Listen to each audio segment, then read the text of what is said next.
Hi, and welcome to the Bible Standard. In this thought-provoking series, we explore a profound connection between understanding the brevity of life and gaining true godly wisdom. The prayer of Moses in Psalm 90, "So teach us to number our days that we may apply our hearts unto wisdom," serves as a foundation for our understanding and insightful scriptural examination. Don't forget to like, share and subscribe, and drop us a comment in the comment section to have your say. We love to hear your thoughts.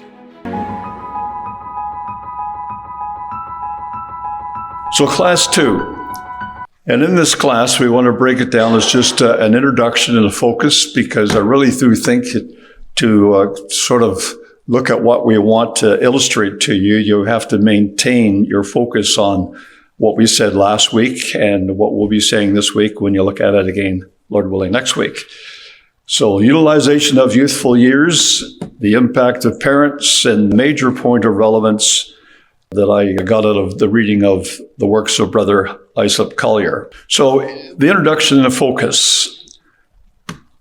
This is something that I thought in the readings this week would be, we could designate as the quote of the week based on what we're trying to illustrate. And it was from Daniel chapter 2, verse 8. The king answered and said, "I know of certainty that you would gain the time, because you see the thing is gone from me." Now that idea was, first of all, we just make sure we understand the setting of it, that the king had said, "I want you to tell me the dream I dreamed and its interpretation." And they didn't mind telling him the interpretation, but they did mind telling him the dream. And that illustrated and brought to light the fact they were more than likely faking it at other times when they were telling him the meaning, because they didn't have to tell the dream first. And when they came and told him, that is, the wise men told the king, "Look, you're asking something nobody can answer. It's only the gods that have those answers, and that you would gain the time." Now that phrase, gain the time, is Chaldean, but it means buy the time or acquire by purchase, or very close to what we see in the New Testament, redeem the time. So, the king said, "Well, you're just wanting to gain time. Hopefully you would, expect me to forget it and just let you off." But he wasn't prepared to do that. He was quite astute in that matter.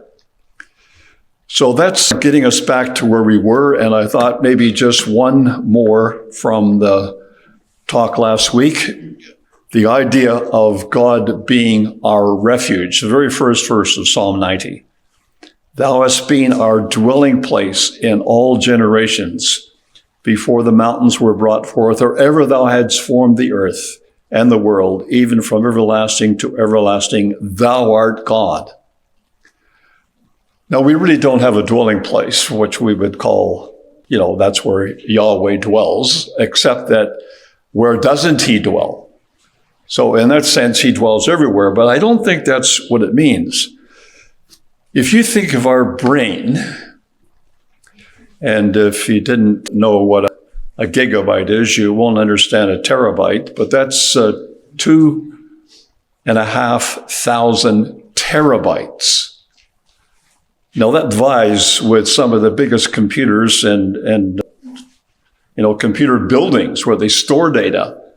Just one human brain. It was lovely this morning, wasn't it, to hear all those little brains just firing off one after another on those. I don't think I've ever heard so many children being able to recite something and so well, not stumbling over words and being able to put it out.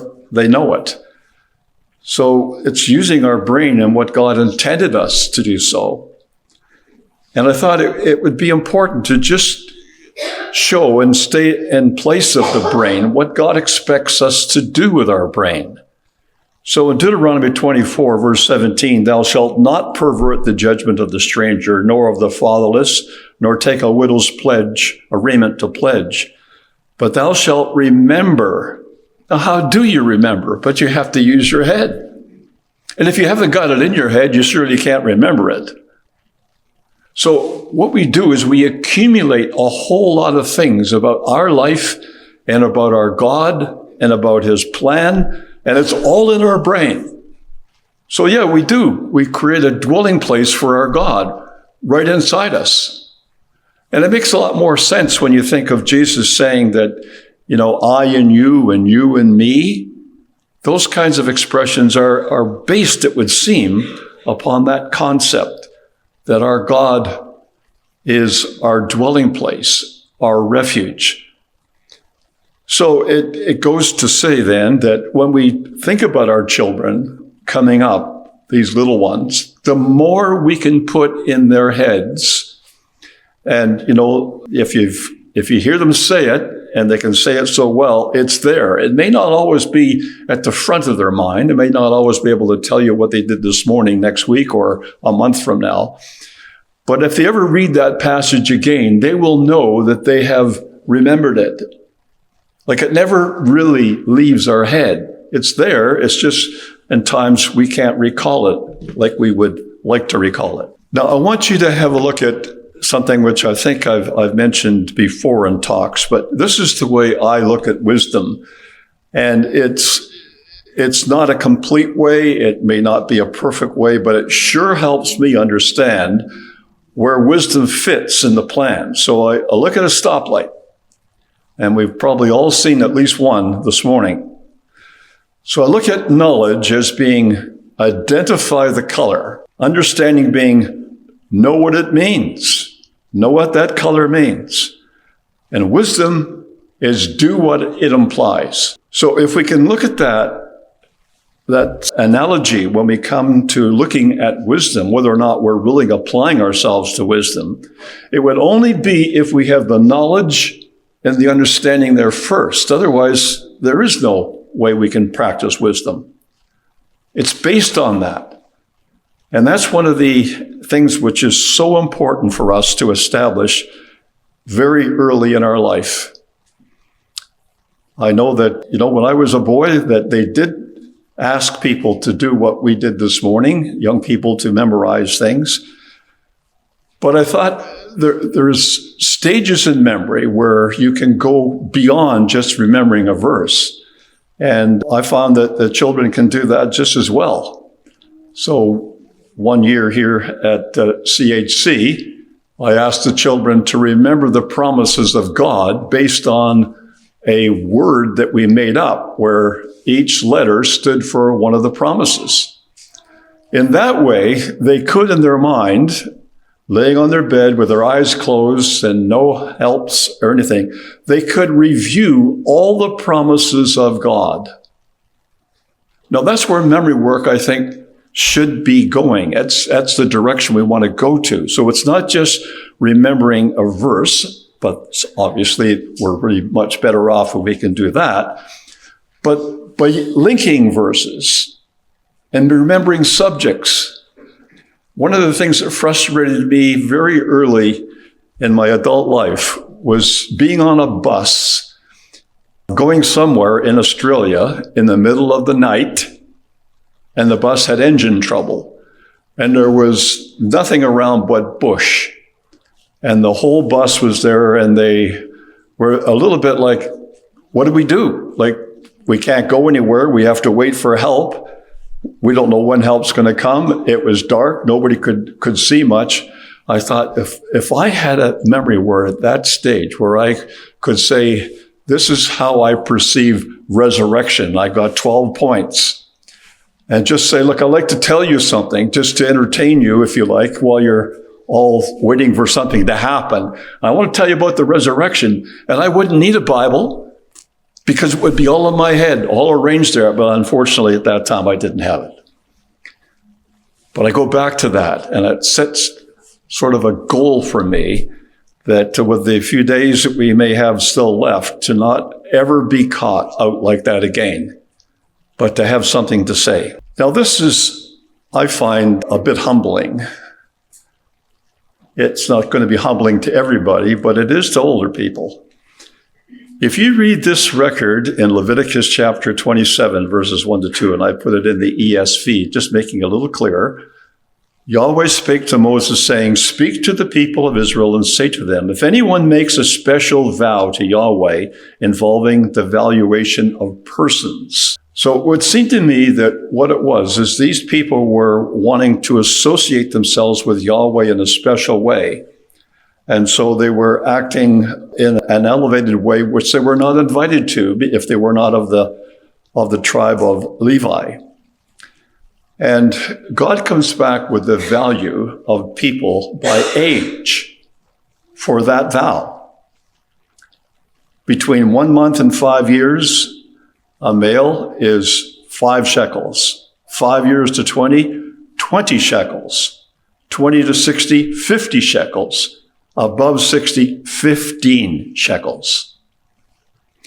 Now, whatever you think about that, and I don't know that you can immediately think of all the thoughts that will come to your mind about that, but it certainly seems that from God's point of view, we fall off in our ability after 60. Now, not everybody falls off so sharply or so totally as some people who come down with some kind of a disease. But after 60, we're not the same. And having gone through those years myself, I would say that is very true. That when you get to about the retirement age, the world saw this, you get to 60, it's about time to retire. And I remember I didn't have to retire at 65 because the province decided that they wouldn't allow people to be terminated by a year like that in the college system. And so you could work longer and longer, but there was a lot of pressure to get rid of all the old guys because they could hire other people who were younger and they were cheaper because they didn't have a work experience. So there was a lot of things driving the idea to get out of it at 60. But at 60, we do go through some changes. And I want to spend most of my time on that next week, so I'm not going to go above it. I just would like to say that it's a bit of a disagreement with Brother Islip because he felt that the best years of your life spiritually were above 60. So we'll talk about that, Lord willing, next week.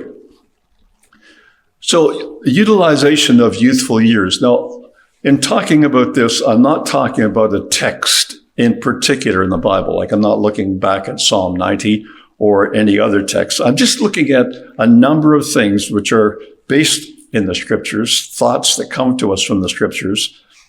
But they are things that looking back, I wish I had more training in, or I wish we had done it somewhat differently, or I'm thankful for the way it happened.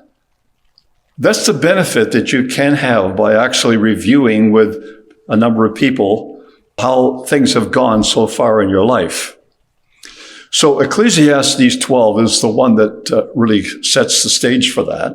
Remember now thy Creator in the days of thy youth, and in particular, while the evil days come not, nor the years draw nigh, when thou shalt say, I have no pleasure in them. Now, it would be very hard for a young person to know what that was all about, unless they had parents and grandparents that they talked to and who shared with them the problems that they were having at that time. And, they can't get out and play football anymore. So as far as the kids are concerned, you don't want to be that old. But this is telling us something about the evil days when it comes to our natural resources and our minds. Everything seems to draw down at that particular time. So serve the Creator, our Creator, in the days of our youth. But can children really pick that up and run with it? Like how many children would be serious enough in mind to actually take that under wing? Well, I really think that it's been wonderful to have these resources that we never had as young people. There were never study weekends. There was no place called Manitoulin. There were no youth conferences.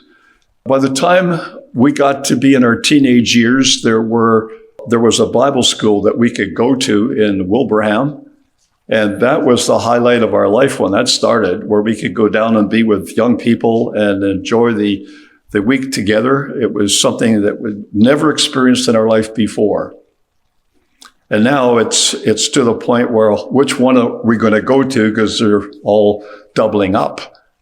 There's so many that people can reach out to. But I think what we have going for us in this situation is a wonderful work that we should really carefully sort of, get up there and make sure that the buildings and the facility itself is maintained, that the standards of behavior are maintained, and that our children can prosper spiritually in that area. That really, I think, is following Ecclesiastes 12, verses 1 to 2. Now, there's a time to apply our hearts unto wisdom, and we should always say, Lord willing. So when we come to the things we intend to do, and, we're not far off now planning into 2026, we really should think about that verse. Teach us to number our days that we may apply our hearts unto wisdom. Now, if you could circle a day in 26 and say, it's all over. Your life is all over by, the middle of February. You would sure plan your time between now and then differently than if you just didn't think about that or you never considered anything like that. So how do we apply some pressure to ourselves? Because he does say, teach us to number our days. How do we do that? Like, how do we go about whatever that means? We'll just leave it open at this stage as to what that means, to teach us to number our days. But it would seem it's obvious if you circle a day on the calendar. Now, I did that once and tried to see what I would do differently if I really believed the Lord would be coming on a certain day. And this was many, many years ago. But I said, I'm going to pick a day in the new year, and I'm going to circle it, and I'm going to say, the Lord's coming that day. And I'm going to try to believe it without telling anybody else, because it'd be kind of a crazy thing for other people to anticipate this. One person is in his own little world and practicing things. But I tell you, trying to see what you would think. Well, I only have, 50 days left. Now what am I going to do? Because I don't have enough time to do something. It would get to that point where you start being able to say, I don't have enough time for it. And, as you get older, it's not, you don't have enough time. It's you're panicking and you don't have enough time because of that. So just a little bit of fun with yourself sometimes can help out. And I must say that at the end, I was sure glad I wasn't right because I wasn't prepared and I just thought about it. Now, I want this next slide to be a very important one for us because we got to start somewhere as to what it means to apply our hearts unto wisdom. And Ecclesiastes 10, verse 10 gives us an example. If the iron is blunt and he do not whet the edge, then must he put to more strength.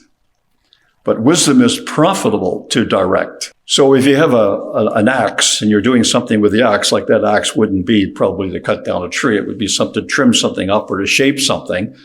You'd want it as sharp as you could. Now, I learned this early in life because my dad pretty well all my life was a butcher. And he wasn't in a room cutting up meat. He was killing animals. He brought the animals in, they killed them, and he was a skinner. So you had to have a very sharp knife to cut the skin so that you didn't actually, you're putting a cleavage between the skin and the flesh underneath, and you don't want to leave any skin on the flesh.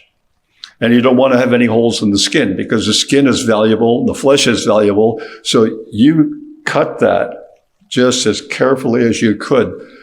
But when you've cut hundreds of these things, you get to the point where if someone saw you doing it, you'd say, how are you taking care that you don't cut it because you're moving so fast? The basis of doing it was to keep your knife sharp. And Dad would buy a knife which would have a curve in it because to cut like he was cutting, you had to have a knife that had a curve. And he would sharpen it, and he'd end up with a knife that was only about that not width, but depth. There's a difference. I'm trying to illustrate that the knife is a blade, and then it's narrower and narrower until it becomes just like a little stick. And that's when you have to buy a new knife. But he would be sharpening his knife. He used to have a steel in the kitchen. If a steel was something that looked like an iron rod, and he would take the knife and he'd back and forth, back and forth. You ever see anybody do that? And what they're doing is they're setting the edge of the knife up, which tends to curl over. You set it up, and then you cut. And he used to take it on his arm, and he just cut all the hairs off by just doing that with a knife. And he said, it's sharp enough. And I didn't see any wounds in his arm, so he must be kind of careful. I would suspect he would. But that is one of the first things you learn in a physics class in high school. That if you want to increase the mechanical advantage of something, you've got to increase the ratio between the length of what it is and the thickness of it. And so you can get something to go up a ramp with much less force than you could by just lifting it.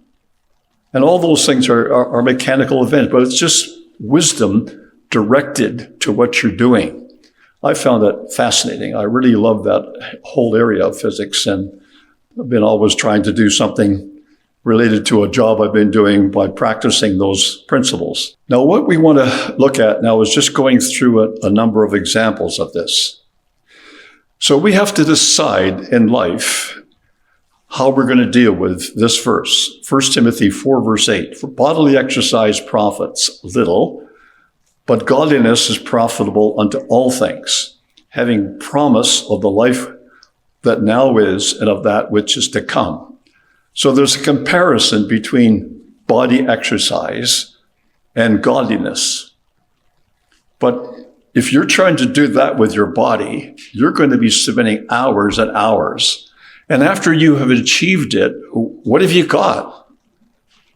You will have to continue to exercise hours and hours to maintain a body like that. So, I mean, there should be enough of the fallacy of it, of the lack of achievement by people just contemplating it.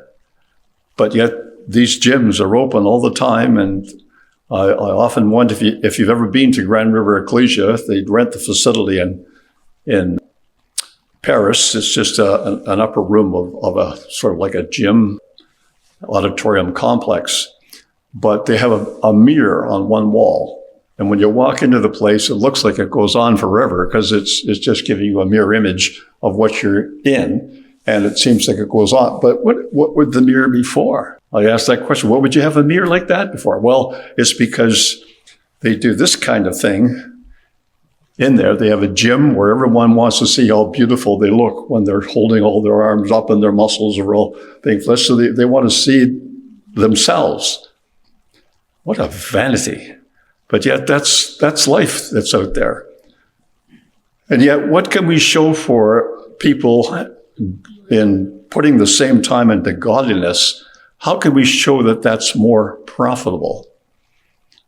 Except that a little mind can give you back the scriptures, and they can answer questions. And sometimes little children can give you a really good answer for something you wouldn't expect because their minds have been working on it, and they haven't had all the fuss that we have later on in life over all the things that are associated with it, so that we can't think clearly anymore, or too sophisticated in many cases.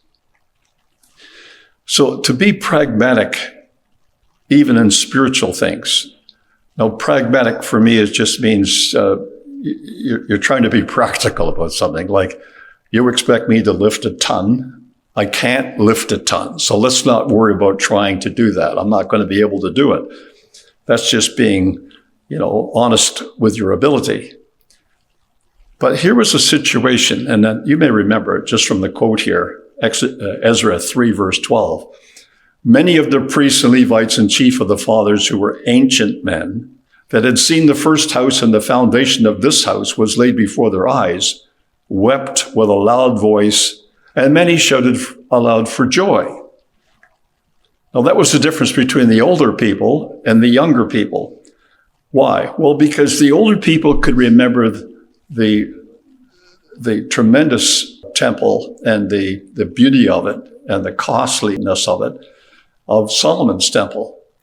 And when they were going to build another temple, it had to be like that. It had to be that beautiful. It had to be that valuable, or it really wasn't something that you would be giving to God. And the young people, having never seen that, having never had that experience, were saying, we just want a temple. We just want somewhere where we can claim this is the center of our worship of our God. And so there was a controversy between the old men and the young men. Some were weeping and some were shouting for joy.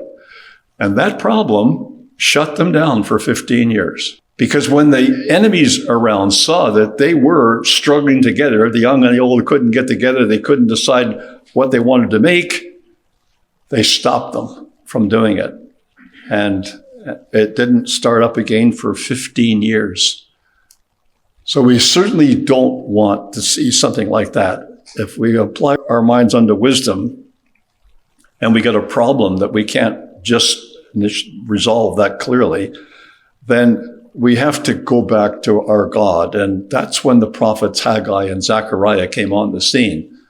And God said, look, you're dwelling in your beautiful houses. You've got much more than you need. The paneled house means that you've actually been beautifying your house outside of just making it a place to live in. But my temple's in ruins. You haven't done anything for 15 years. And he said essentially to them, look, just get up and do something. I'm not going to ask you to make a temple like Solomon, but I want you to make something. And that's when they got together and they did it in quite a very fascinating way and time that they probably could not believe they could do it before. Okay, so that's just some of the problems that we have in youthfulness and trying to get our youth started, and some of the basic premises that we need to review with them. And this little section here is on the impact of parents. Now, every parent has its impact. First of all, the passage in Ephesians 6, which talks about children obeying your parents in the Lord, is an interesting passage because it's addressed to children.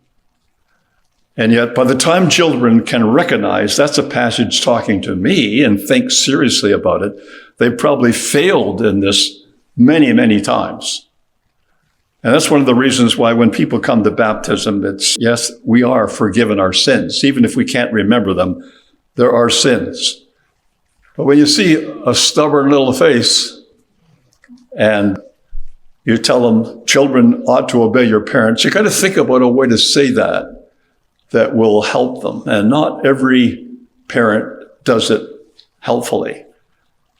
Like, you've got to obey me, and that just makes the little face get a little sterner. And so there's techniques in that. And that's, I think, some of the things that we could very much value in discussing together.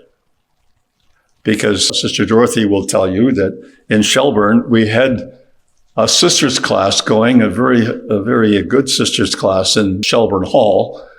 And there was a lady who was close by who had 5 children. She was homeschooling, and people were telling her about our class. And so she wanted to join in.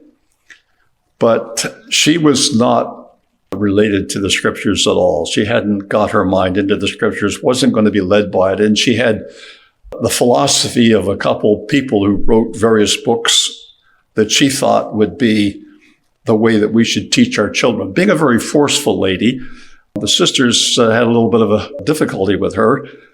And so we got to look at these books, and that's a talk in itself. When you see what other people claiming to be Christian actually teach what children should be allowed to do and not allowed to do. Children, obey your parents in the Lord is a very open commandment, but it does say in the Lord. It's not saying children, obey your parents. Children, obey your parents in the Lord. And you can't really fathom that thought until you think about children that don't have parents in the Lord, who may be telling them to do things which would take them far away from the Lord. So there's wisdom in these things to concentrate on, and I have to pass over them fairly quickly.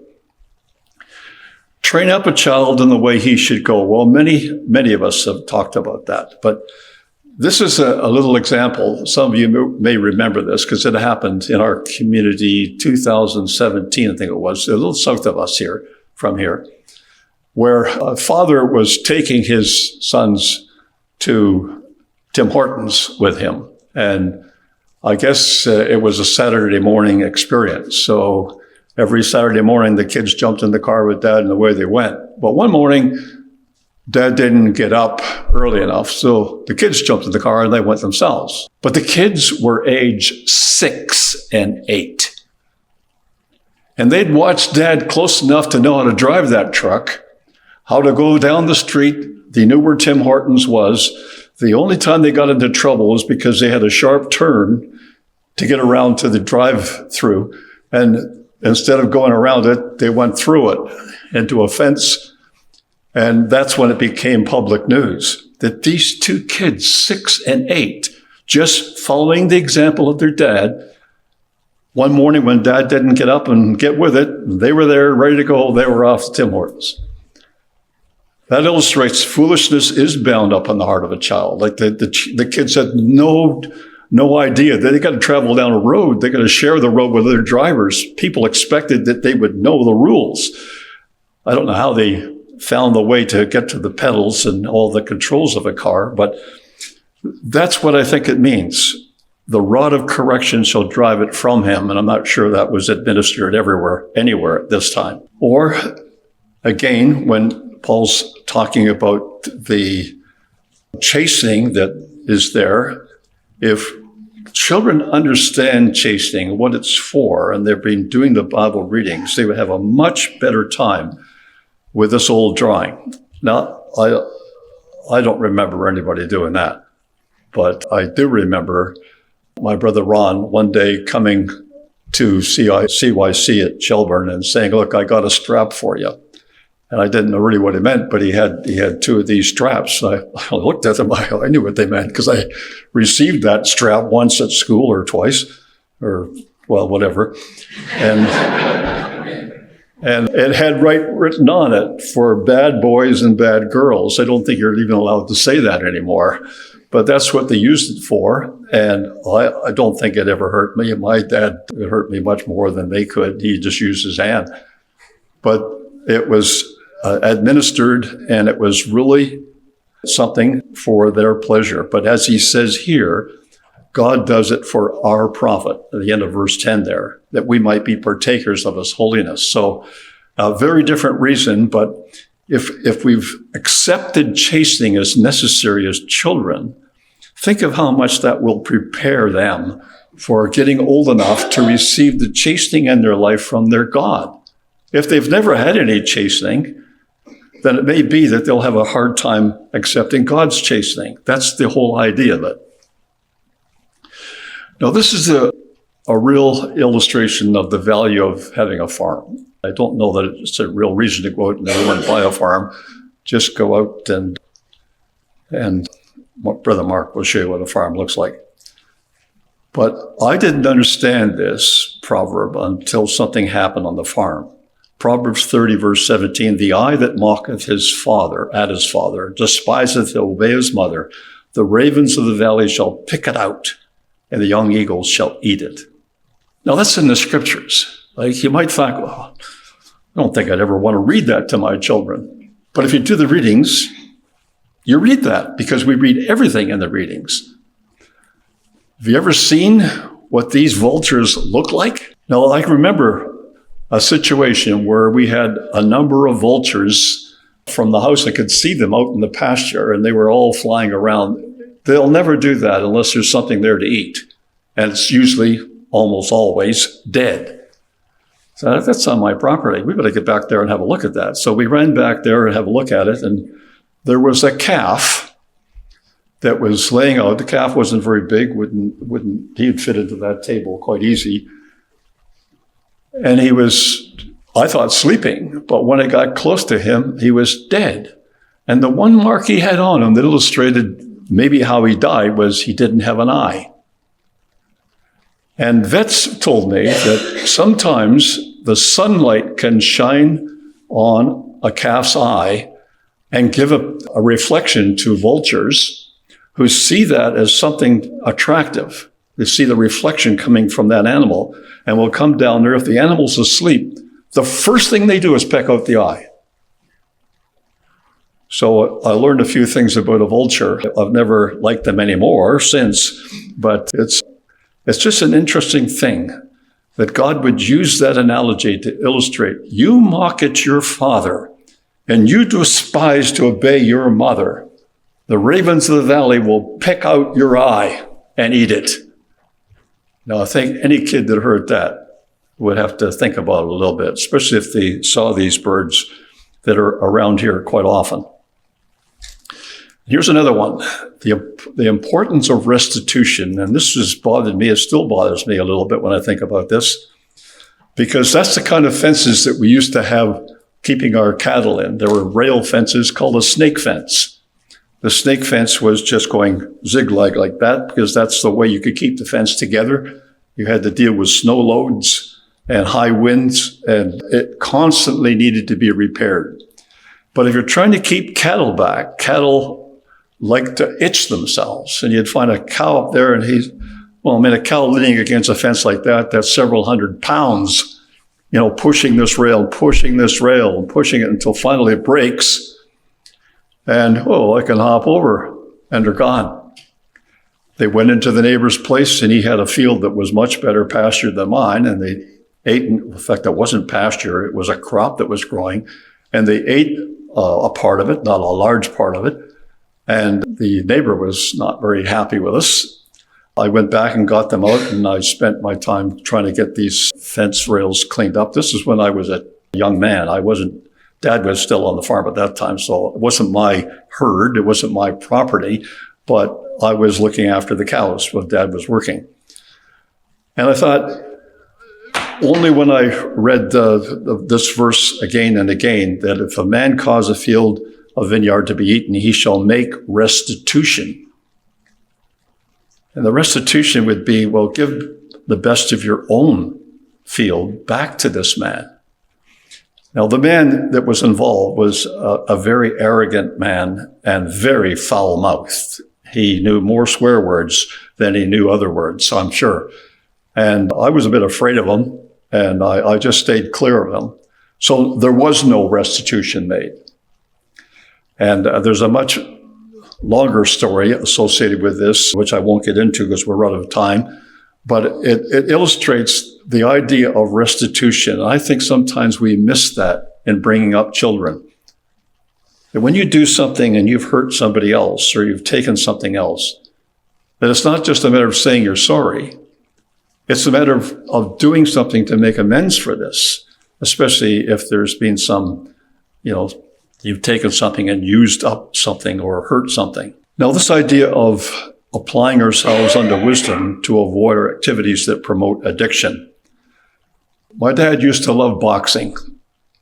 I don't know where he got it from, but he just loved it. And he brought back a television that his dad had in the 50s to our house because his dad had died.